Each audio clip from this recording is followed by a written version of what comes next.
E aí pessoal, tudo bom? Vamos dar continuidade ao nosso curso de Geometria Espacial e Projetiva.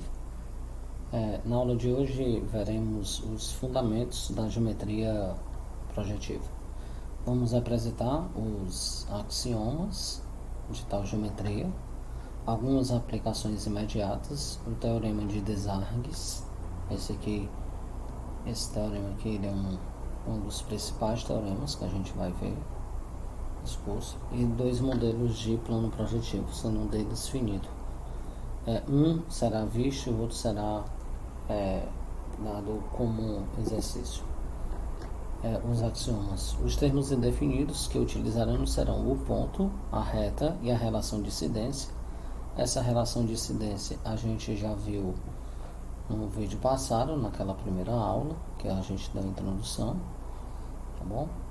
Vimos também como o plano e a relação de projetividade podem ser definidos a partir desses conceitos primitivos, e as primeiras fundamentações para a geometria projetiva foram dadas por Fano e Pieri, dois matemáticos italianos. Os 8 axiomas que serão apresentados são sugeridos no livro Projective Geometry do Coxeter, tá bom? De 1974. Então, uma dica para que a gente deve abster-se de qualquer tipo de visualização. Não é possível sempre ter a visualização. E ao tentar provar uma proposição enunciada, utilizar-se apenas dos axiomas e das afirmações já verificadas, tá bom? Então a gente vai começar. A gente começa com o axioma 1. O axioma 1, ele nos diz o seguinte, que o axioma número 1, ele diz o seguinte: existe uma reta e um ponto que não são incidentes. Então, o que ele está me dizendo aqui é que tem uma reta, está aqui, e um ponto que não é incidente. Pronto, está aqui. Esse é o que diz o axioma 1. Toda reta é incidente com pelo menos 3 pontos distintos. Toda reta é incidente com pelo menos 3 pontos distintos. Esse aqui é o axioma 2. E o axioma 3, 2 pontos distintos são incidentes com exatamente uma reta. Tá bom? Então, 2 pontos distintos são incidentes com exatamente uma reta. Esses aqui são os 3 primeiros axiomas que a gente vê. E a partir desses 3 axiomas, a gente tem a seguinte proposição: existe ao menos 4 pontos distintos. Isso aqui vai ficar como exercício. É um exercício aqui, um exercício. Mas é bem simples, basta você usar o primeiro axioma juntamente com o segundo axioma. Quando você usa o primeiro axioma com o segundo axioma, fica claro isso. A próxima proposição que nós temos é o seguinte: se L é uma reta, existe um ponto não incidente a L, tá bom? Então, de fato, o que a gente vai considerar sejam P e P, sejam P e R. P e R é um ponto e uma reta que satisfaz o axioma, o segundo axioma. Ponto e reta, respectivamente, que satisfazem esses dois entes geométricos. Eles satisfazem respectivamente, né? Ponto e reta que satisfazem o axioma, satisfazem a 2, né? Então vamos lá. Está dizendo o seguinte, que toda reta é incidente com pelo menos 3 pontos incidente, tá bom? 3 pontos distintos, tá bom? Então eu tenho uma reta L aqui, ó. Então uma reta L. Eu tenho que provar que existe um ponto que não é incidente a L. Existe esse ponto aqui que não é incidente, tá bom? Então vamos lá. Se eu faço Se a reta L for igual a essa reta R aqui, acabou, a prova está concluída, tá bom? Porque o ponto P ele não é incidente à reta R, tá bom? Então, não é A1, não é A2, é A1, satisfaz um axioma A1, tá bom? Satisfaz um axioma A1, satisfaz um axioma A1. Então se L, se a reta L, se L for igual a R, ok, porque aí eu tenho a minha reta R, eu tenho meu ponto não incidente, porque pelo primeiro axioma, e se R for igual a L, ok. Caso contrário, né? Caso contrário, a gente vai fazer o seguinte, a gente combina a gente combina o axioma 2, a gente combina, combinando o axioma A1 e A3, a gente vai ter que, temos que existe um ponto, temos que existe um ponto que não é incidente a R, que não é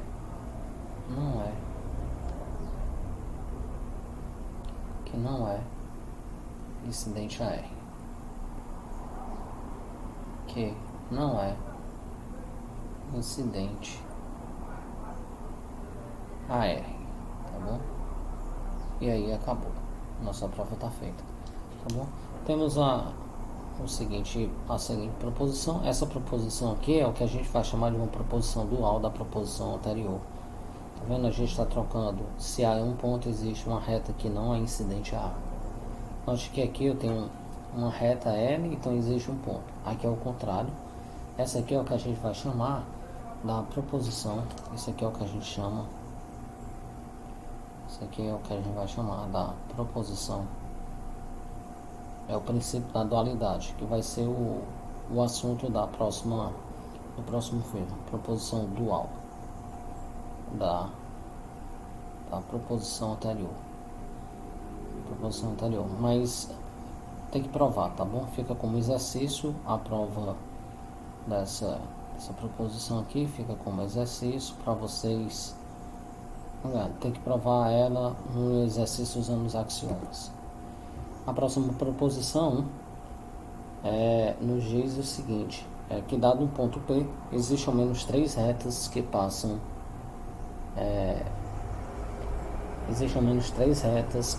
por P, né? Então, note que isso aqui é bem simples fazer, porque aí você vai ter o seguinte, pela proposição anterior,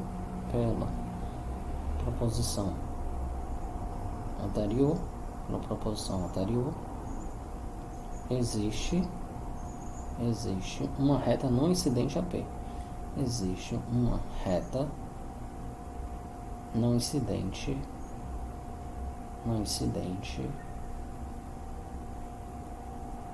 a P, né?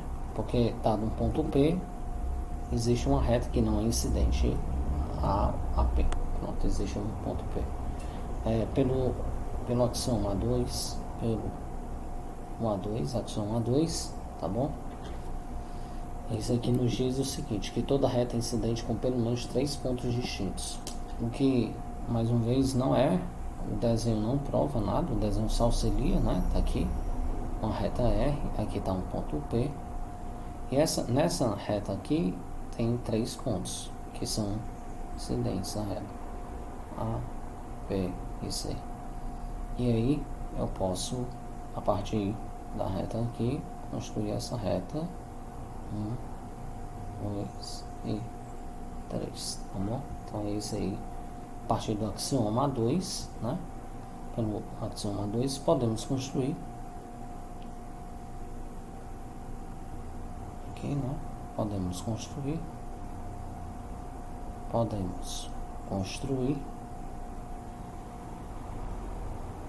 construir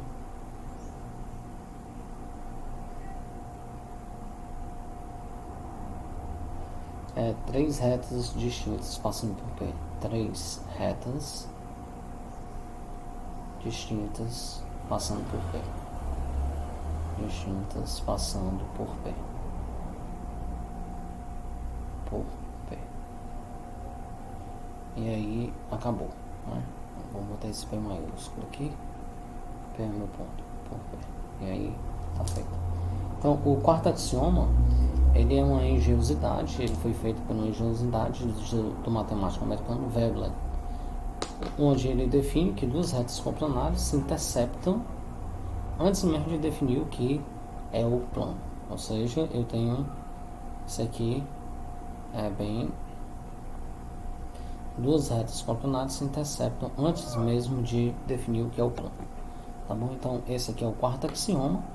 Ele diz o seguinte: se eu tenho quatro pontos A, B, C e D, então aqui o ponto A, o B, o C e o D, está escrito a reta AB intercepta CD, está escrito a reta AB intercepta CD, vai interceptar nesse ponto aqui, né, ó, no ponto E. Então AC, a reta AC intercepta BD. Esse aqui é o axioma devido a Veblen, tá bom? Então esse é o axioma, tá bom? Então eu tenho esse axioma. A partir desse axioma eu posso provar que existem quatro pontos coplanares, está escrito três quaisquer não são colineares. Então como é que a gente prova, né? Como é que a gente vai provar isso aqui? Note o seguinte, pelos axiomas, né? Axiomas A1, A2 e A3, existem duas retas,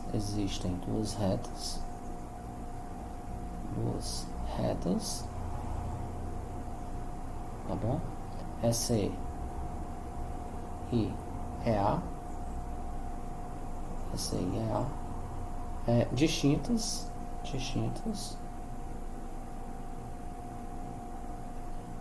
e contendo os pontos distintos contendo os pontos B e D, os pontos B e D respectivamente, tá bom? Então, respectivamente. Assim, os quatro pontos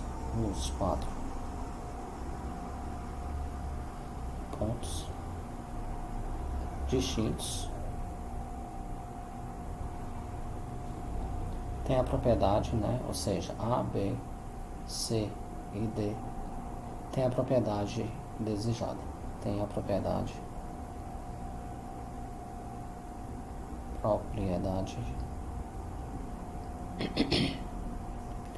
desejada, tá bom? Então note que isso aqui é bem direto, basta você olhar novamente essa figura aqui.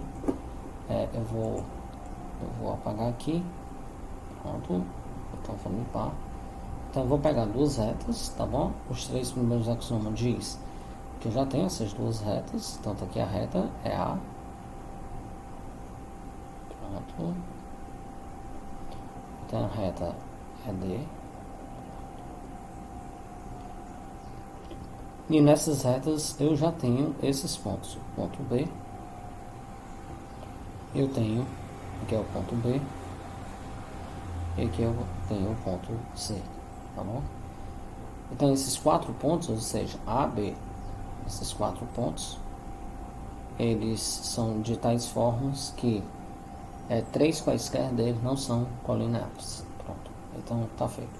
Então os dois próximos axiomas fazem a geometria puramente tridimensional, ou seja, a geometria projetiva ela é puramente tridimensional. Os dois próximos axiomas fazem a geometria puramente tridimensional. E a partir daí, se aqui de imediato dois planos distintos se interceptam em uma reta, a reta alfa ponto beta, tá bom? Então Lembre-se da notação, alfa ponto beta é uma reta. Tá bom? Então, o quinto axioma nos diz justamente isso, né? Que se eu tenho ABC um plano, porque aí eu tenho 3 pontos, existe pelo menos um ponto fora do plano ABC. Então tá aqui. Isso aqui vai me garantir que ela é puramente tridimensional. E quaisquer dois planos distintos têm ao menos 2 pontos em comum. Quaisquer dois planos distintos têm ao menos 2 pontos em comum. Então essa é o... A partir daí, inspirado nas ideias de Poncelet, a gente traduz literalmente aquele fato que eu falei anteriormente, que vai ficar mais claro no próximo vídeo, que é a de proposição dual, tá bom? Proposição dual é justamente isso. Quando acontece essa troca dos termos ponto por reta, reta por ponto e consequentemente seus adjetivos relacionados.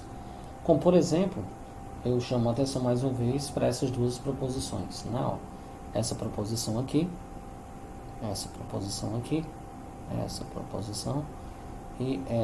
proposição. Elas são proposições duais uma das outras, tá bom? Isso aqui é o que a gente vai. Esse exercício eu ressalto mais uma vez que ele é para ser feito utilizando os axiomas 1, 2, 3 e as proposições até aqui provadas. Então, na geometria projetiva, é conveniente definir uma figura. Então, a gente vai definir uma figura como conjunto formado por retas. Então, a gente vai definir uma figura como conjunto formado por retas e pontos. Tá bom? Então, vejamos o primeiro. A primeira, né? Essa apresentação em colunas ressalta. Então, o que é um quadrângulo? Então, um quadrângulo completo vai ser a figura formada por 4 pontos, 4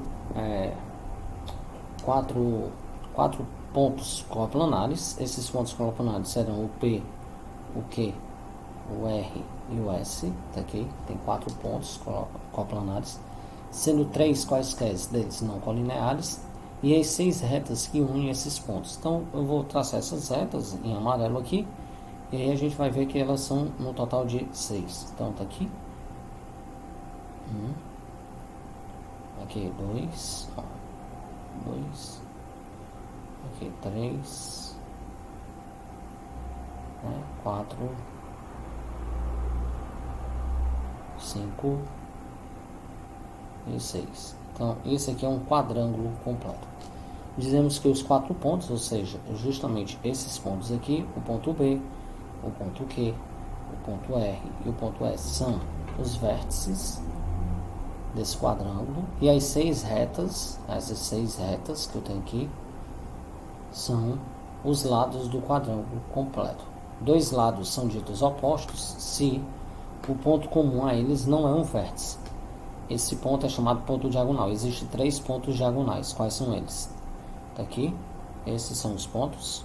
Então tem o ponto C, esse aqui é um ponto diagonal, esse ponto aqui, C. Eu tenho um ponto B, o ponto B é um ponto diagonal, eu tenho um ponto A. Pronto. Esse adjetivo completo, tanto no quadrângulo como no quadrilátero, que a gente vai precisar agora, ele se refere somente a gente não confundir quadrângulo com quadrilátero. Lá.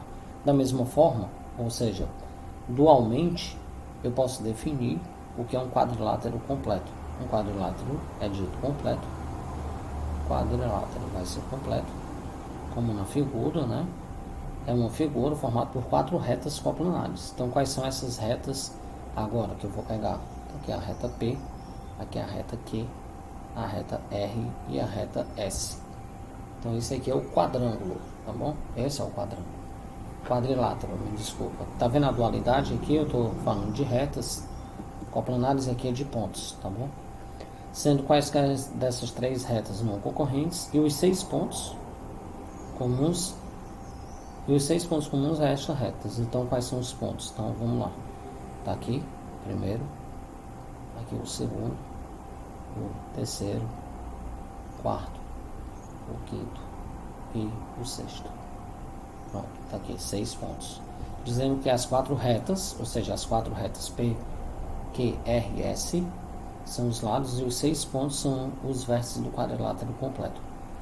E eu vou dizer que dois vértices distintos são dito opostos se a reta que os une não é um lado, senão assim é chamado uma reta diagonal. Existem 3 retas diagonais, tá bom? Quais são elas? Tá aqui, as retas diagonais estão marcadas em verde. Quais são elas? São a reta C, essa aqui é uma reta diagonal, essa aqui é um B e esse aqui é o A. São retas diagonais, tá bom? Chegando ao fim, te posso dessa definição de quadrângulo completo, quadrângulo. Note que isso aqui, mais uma vez, chama isso aqui é uma definição que é dual, definição dual do quadrângulo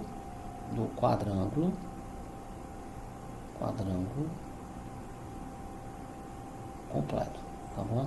Essa aqui vem como definição dual do quadrângulo completo.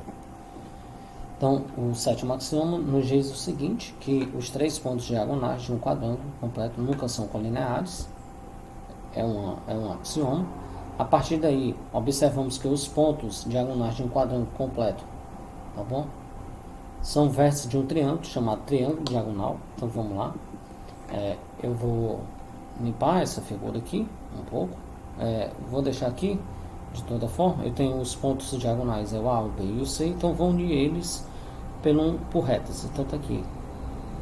Então esse aqui, ó, esse triângulo em preto aqui, esse triângulo preto aqui, ó, com os vértices preto, é o que a gente vai chamar de triângulo diagonal, tá bom? Então esse cara aqui é o triângulo diagonal. Dado uma projetividade, uma coleção bem grande de pontos sobre uma mesma reta fica invariante, desde que 3 pontos desta mesma reta sejam invariantes. E por fim, o axioma número 8. O axioma número 8 vai nos dizer o seguinte: se uma projetividade deixa invariante cada um dos 3 pontos distintos de uma reta, ela deixa invariante todos os pontos da reta. Agora, antes de provar o teorema de Desargues, vamos provar um resultado que pode ser considerado como uma negação do famoso postulado das paralelas da geometria euclidiana. A proposição é a seguinte: duas retas coplanares distintas se intersectam em um e um somente ponto, tá bom? Então vamos lá. Então tem o seguinte, sejam RS, sejam R e S, retas coplanares, tá bom? Então isso. O axioma, o terceiro axioma da nossa geometria projetiva garante que essas retas têm no máximo um ponto em comum. Então, o axioma 3 garante que estas retas têm no máximo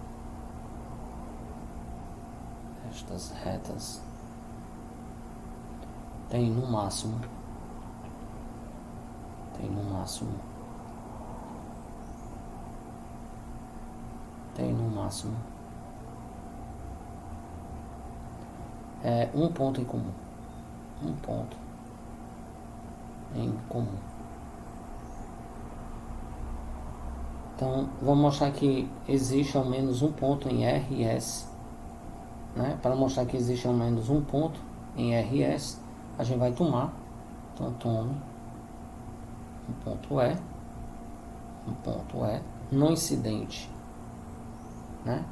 Ponto E no plano RS, mas não incidente a R e a S, tá bom? Então, tome o ponto não incidente a R e a S.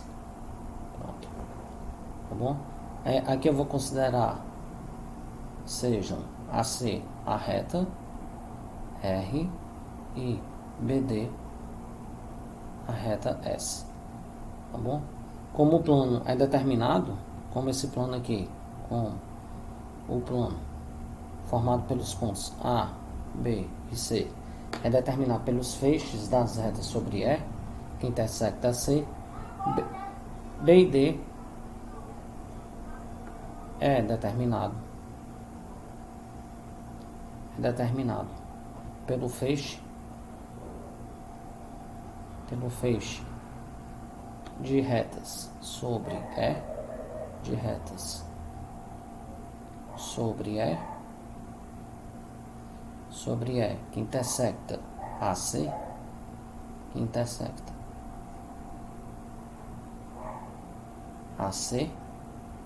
tá bom? Então, B e D, temos que o ponto B e D estão sobre retas distintas desse feixe. Estão sobre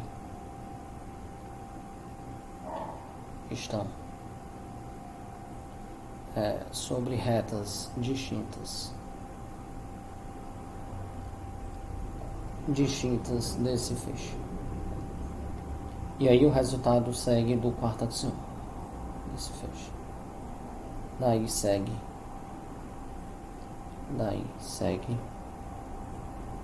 o resultado pelo axioma 4.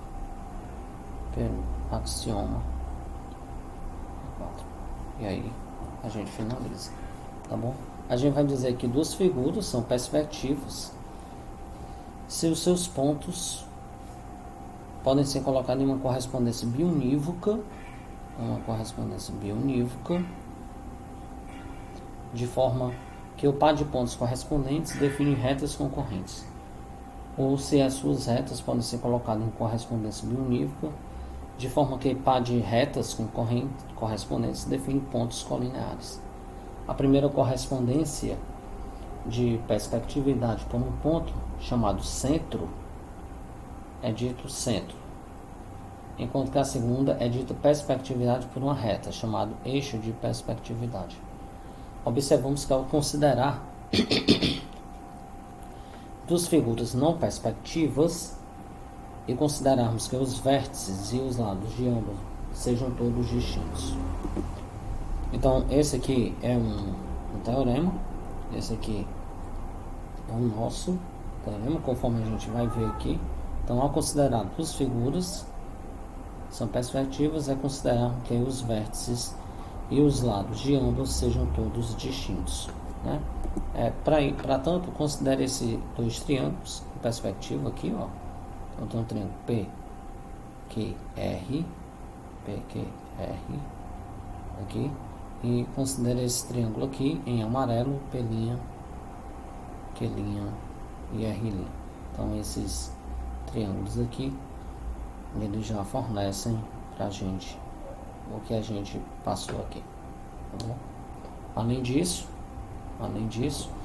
a gente tem o teorema principal nosso, que é o teorema de Desargues, que diz o seguinte: se dois triângulos são perspectivos por um ponto, então eles são perspectivos por uma reta, né? Então tá aqui os dois triângulos P, QR e P', Q', R' são perspectivos por um ponto, então eles são perspectivos por uma reta. O que é que a gente quer mostrar? O que é que a gente vai querer provar? Mostraremos o seguinte, que se P', Q', e R' passam pelo centro, passam pelo ponto O, passam pelo centro O, tá bom? Então os pontos. Quais são os pontos? A, que é QR, interseção Q', o ponto B é a interseção da reta RP, R', P', e C, que é a interseção da reta PQ com a reta P', Q' são colineares.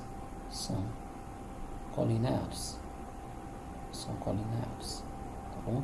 Visualmente, se a gente voltar aqui, né, a gente vai ver uma boa, né, aqui, ó. Então, O que eu estou falando aqui é a interseção de QR, 1, R', vai ser um ponto A e isso aqui no outro. Pronto. Então, vamos lá. Nosso teorema trivial, o teorema é trivial, quando os dois triângulos,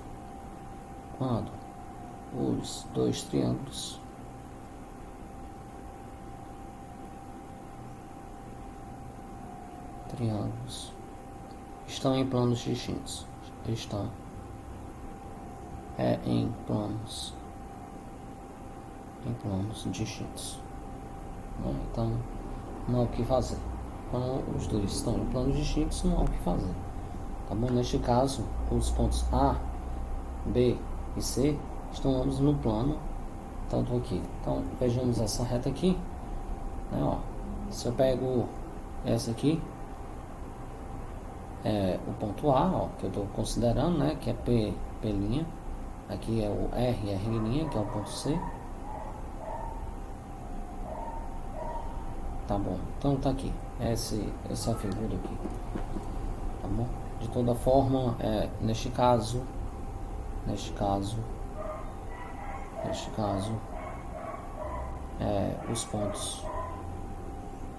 os pontos A, B e C estão ambos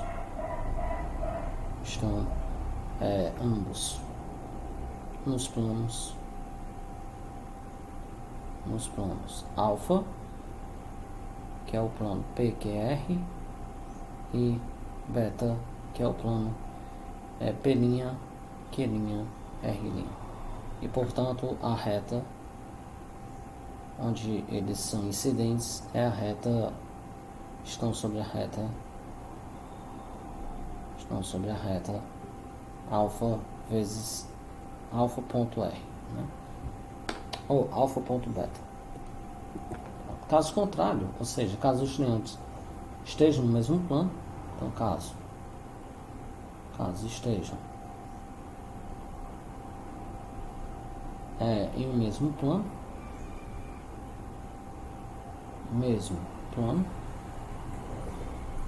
então vou considerar aqui, tomamos dois pontos, S e S', então a gente vai tomar dois pontos, toma S e S', pontos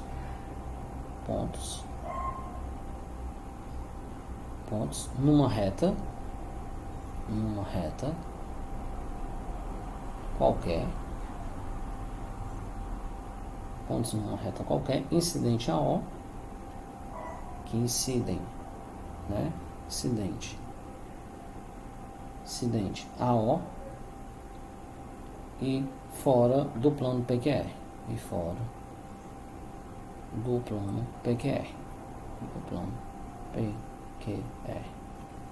Pronto. Dessa forma, essas retas, ou seja, dessa forma, as retas P', Q', R', e S', elas passam todas por O. Por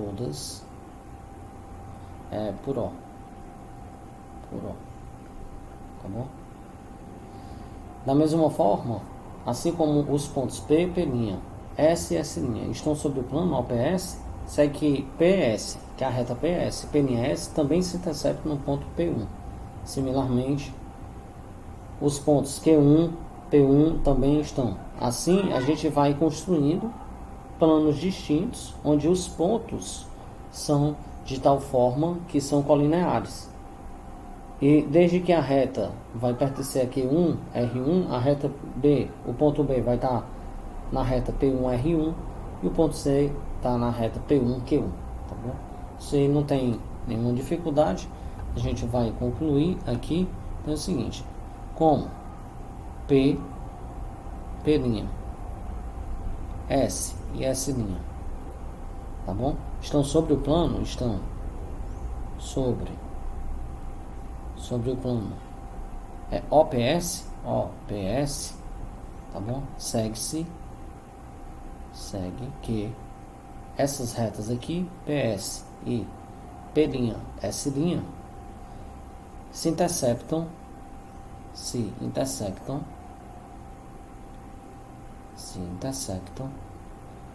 em um ponto R1. Em um ponto, R1 não, em um ponto P1. Se intersectam em P1. Pronto. Em P1.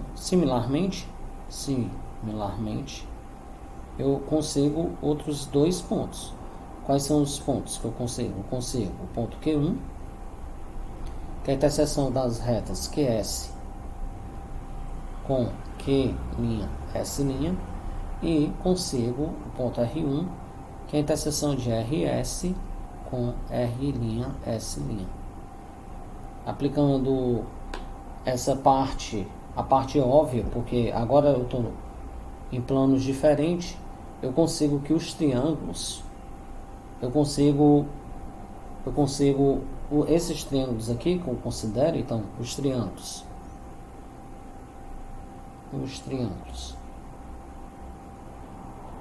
é Q, R, S e Q', R', S', estão em planos distintos. Estão em planos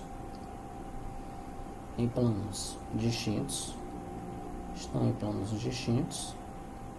E aí eu posso considerar aquela primeira parte do teorema, ou seja, se estão em planos distintos, o teorema já vale. Então, a gente vai ter que os seguintes pontos, que o ponto R1, ou seja, que esse ponto R1, ou seja, então, o ponto R1, que eu considerei aqui anteriormente, o ponto Q1 e A, o ponto A é a interseção de QR com Q', R', eles são colineares. Desde que eles são colineares, aí eu vou para o resto, eu vou para a parte final do nosso teorema. Portanto, o ponto A, ele é incidente à reta Q1, R1. O ponto B, ele é incidente, ou seja, ele pertence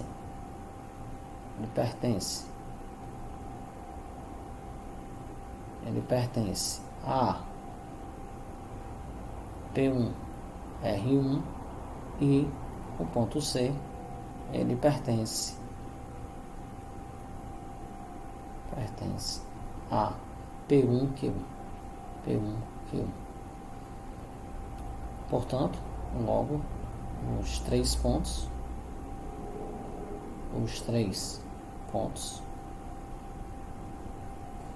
A, B e C estão separados.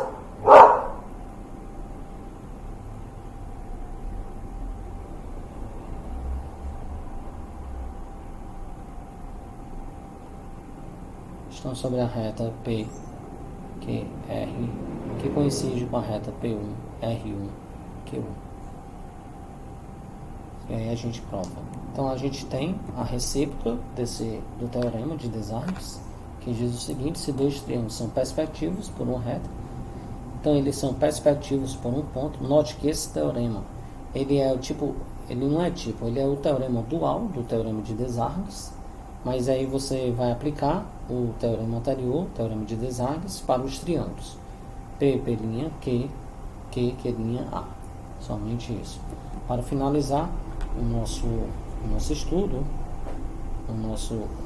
sobre os fundamentos da geometria projetiva, a gente vai considerar agora, a gente vai construir um modelo definido para o plano projetivo, tá bom? A gente vai construir e verificar que de fato os axiomas servem, tá bom? Então a gente vai considerar essa figura aqui, e de acordo com o que foi comentado, o primeiro passo para podermos estabelecer o modelo é apontar quem são os conceitos primitivos, ou seja, dizer quem são os pontos, as retas e qual é a relação de incidência. Dessa forma, nossas retas serão os segmentos traçados na figura e nossos pontos serão as bolinhas pintadas na mesma figura, né? Tá aqui. Então, esses são os pontos. Se não me engano, nós temos 13 pontos aqui, né? 1, 2, 3... 1, 2, 3, 4, 5, 6, 7, 8, 9, 10, 11, 12, 13. Então, 13 pontos. Além disso, dizer que um ponto é incidente a uma reta é simplesmente representar a bolinha pintada sobre o segmento. Observação: cada reta será incidente somente a 4 pontos e cada ponto será incidente somente a 4 retas. Então, essa observação aqui, ela já garante aquela lá. Isso. Note que essa figura, ela está incompleta, pois uma das retas, MN, tá bom? E J ou MH, ela só é incidente a 3 pontos, mas é porque falta considerar esses pontozinhos aí, mais assim. Da mesma forma, a gente pode verificar bem diretamente, pelo que a gente já viu, os 8 axiomas, ou seja, nessa parte aqui, ele vai ser o axioma 4, ele vai tornar a geometria bidimensional, nesse caso. O axioma 5, 6 e 7 fica como exercício para vocês. O 8, como uma projetividade é uma objeção, se 3 pontos colineares estão fixados, por falta de opção, o quarto ponto também está fixado. Esse modelo aqui, que a gente apresenta aqui, ele é o menor modelo do plano projetivo. Tá bom? Um modelo peculiar que tem 13 pontos e 13 retas. Ele serve apenas para uma rápida visualização de proposições e teoremas. De posse disso, a gente finaliza essa parte de fundamentos da geometria projetiva. No próximo vídeo a gente vem com o princípio da dualidade. A gente vai falar sobre o princípio da dualidade, conjuntos quadrangulares e harmônicos, tá bom? E a gente vai fazer uma parte do teorema fundamental da geometria projetiva, que nos diz que uma projetividade é determinada com 3 pontos colineares e seus 3 pontos colineares correspondentes são dados. E finalizaremos com o teorema de Pappus, tá bom? Então, até o próximo vídeo e tenham todos bons estudos.